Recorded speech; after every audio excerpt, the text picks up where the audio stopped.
Orang yang usianya berkah, ibu pernah dengar doa, ya Allah berkahi umurku kan? Bukan ajal. Ajal dengan umur itu beda. Apa artinya ajal? Ya. Nah, waktu kita terbatas. Kita ambil ilmu sahabat saja dengan cepat. Kalau belum tahu, katakan wallahu a'lam. Baik. Apa artinya ajal? Ya. Mau dapat ajal? Pasti. Udah kenceng diralatnya. Pasti, baik, pasti. Baik.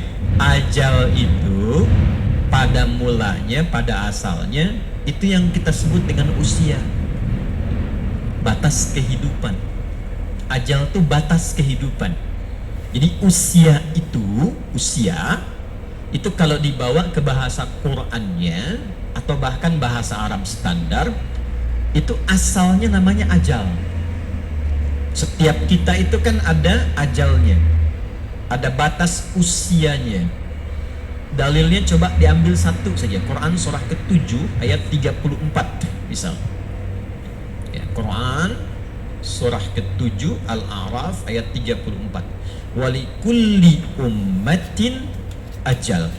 Fa idza jaa ajaluhum la yastakhiruna sa'atan wa la yastaqdimun. Setiap umat, bukan satu dua orang saja.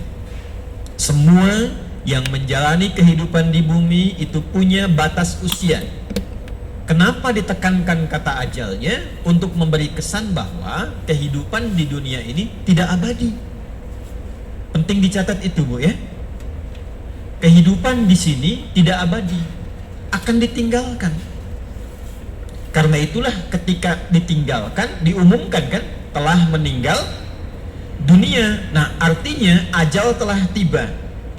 Baik, sampai di sini bisa dipahami. Nah, itu tidak hanya kita paham, tapi tanamkan dalam jiwa.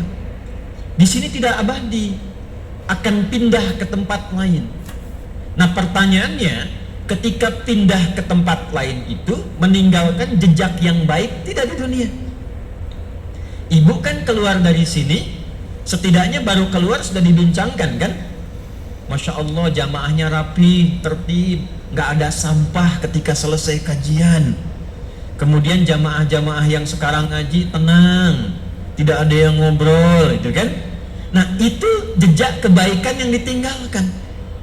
Karena itulah sebelum meninggalkan dunia ini, selain mencari bekal ke tempat baru, kita diberikan bimbingan oleh Allah dan Rasul untuk meninggalkan kenangan-kenangan yang baik, yang kalau diikuti jadi pahala, Bu. Jadi itulah indahnya dalam Islam. Datang baik-baik, pulang pun baik. Karena itu saat datang kan disambut senyuman kan? Ini kan kejadian luar biasa sebagai isyarat. Bayi lahir, bayinya nangis. Kok bisa orang yang menyambut senyum? Ya? Ada nggak ketika bayinya lahir misalnya yang lain ada yang menertawakan, yang meledek, mencela, rata-rata senyum. Tapi ketika meninggalkan dibalik, kita yang tersenyum, orang yang menangis. Kenapa? Karena kita bahagia meninggalkan jejak-jejak kebaikan, dan orang merasakan sedih karena kehilangan kebaikan itu yang dirasakan saat sedang dibersamai oleh orang baik itu. Nah, cara mengisi ajal supaya baik itu yang disebut dengan umur namanya. Jadi umur asalnya bukan usia artinya. Hanya diambil makna umum menjadi usia untuk memberikan kesan kepada kita, selama menempuh usia itu isi dengan umur. Contoh begini, ibu kalau ada yang tanya umurnya berapa, saya paham rata-rata 17 tahun ke atas ya, ada yang atas deh, ada yang atas, ada yang memang demikian. Tapi ketika kata umur itu muncul, itu maknanya 3. Nanti kita akan tarik ke kaidah dari Sayyidah Khadijah. 1, al-umur bimakna mengandung arti segala yang bermanfaat. Saya pakai kacamata nggak apa-apa ibu ya. Ya, untuk jelas menulis. Biasanya saya kalau menghadap jamaah ibu-ibu saya lepas kacamata.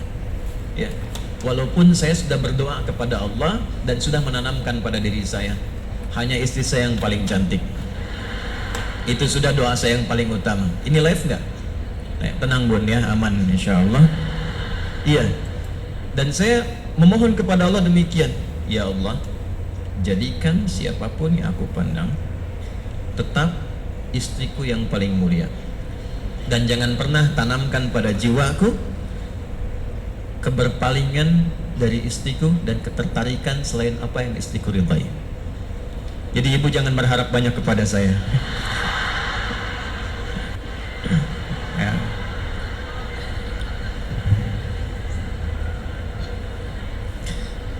Saya tahu itu akan direkam, dengar nih Pak. Sini, balik sini. Oke. Sampai mana tadi kita itu umur? Insya Allah ingat. Segala yang bermanfaat. Ya. Baik. Ini saya buka kaidah umumnya dulu untuk menunjukkan kesan di akhir nanti betapa Sayyidah Khadijah memahami ini. Kalau kita tarik kemudian praktek dalam kehidupan beliau, poinnya apa? Itu yang kita simpulkan nanti dan dibawa pulang. Singkatnya, selama hidup kalau ingin dikenang, punya nilai kebaikan bahkan sampai masuk ke alam kuburnya, tapi nama dan kisahnya tetap harum, maka buatlah dan rencanakan semua aktivitas yang punya nilai manfaat. Melihatlah dengan yang baik saja. Bila yang dilihat tidak bermanfaat, tak harus dilihat. Berbicara yang mengandung manfaat. Bila yang akan disampaikan sekiranya tidak bermanfaat, bahkan cenderung menyakiti, maka abaikan. Sampai ke ujung kaki. Sayyidah Khadijah radhiyallahu ta'ala anha, saat masih ingat kita bahas sebelum beliau menikah dengan Nabi, itu memegang teguh asas yang pertama ini. Tidak pernah bicara kecuali yang bermanfaat. Tidak pernah berkegiatan bahkan dengan kawan-kawannya kecuali yang mengandung manfaat. Bahkan beliau itu punya teman-teman untuk berkumpul, Bu. Punya kalangan berkumpul. Ya seperti para ibu lazimnya sekarang, pasti kan punya teman ya. Di pengajian, bertetangga, kadang-kadang kumpul untuk arisan, kadang-kadang kumpul untuk kegiatan tertentu. Sayyidah Khadijah punya. Tapi yang paling luar biasa, semua teman-teman Sayyidah Khadijah ini ketika berkumpul itu mendapatkan kemuliaan sifat dari beliau, sehingga viral di kalangan wanita-wanita Arab pada masa itu bahwa kalau ingin melihat perempuan yang bermanfaat, inilah lihat kelompoknya Sayyidah Khadijah. Dan jangan kira kita samakan dengan era sekarang, tidak. Ibu jangan lupa, dulu itu jahiliyah, di mana perempuan itu pada umumnya itu menampilkan dirinya supaya mendapatkan ketertarikan dari para lelaki. Disebut dengan tabarruj namanya. Kalau pakai emas itu nggak tanggung-tanggung, misalnya 1,5 kilo tempel di kaki kanan dan kiri, supaya kalau jalan bunyi cek gitu kan, ada yang lihat. Pakai pakaian terbuka ya. Jadi kalau dilihat kondisi sosial pada masa itu, secara antropologisnya, secara budayanya, itu rata-rata perempuan, mohon maaf sekali, memang sangat terbuka keadaannya dan kurang menjaga diri. Tapi kalau sudah melihat Sayyidah Khadijah dan teman-teman beliau, itu semua hormat.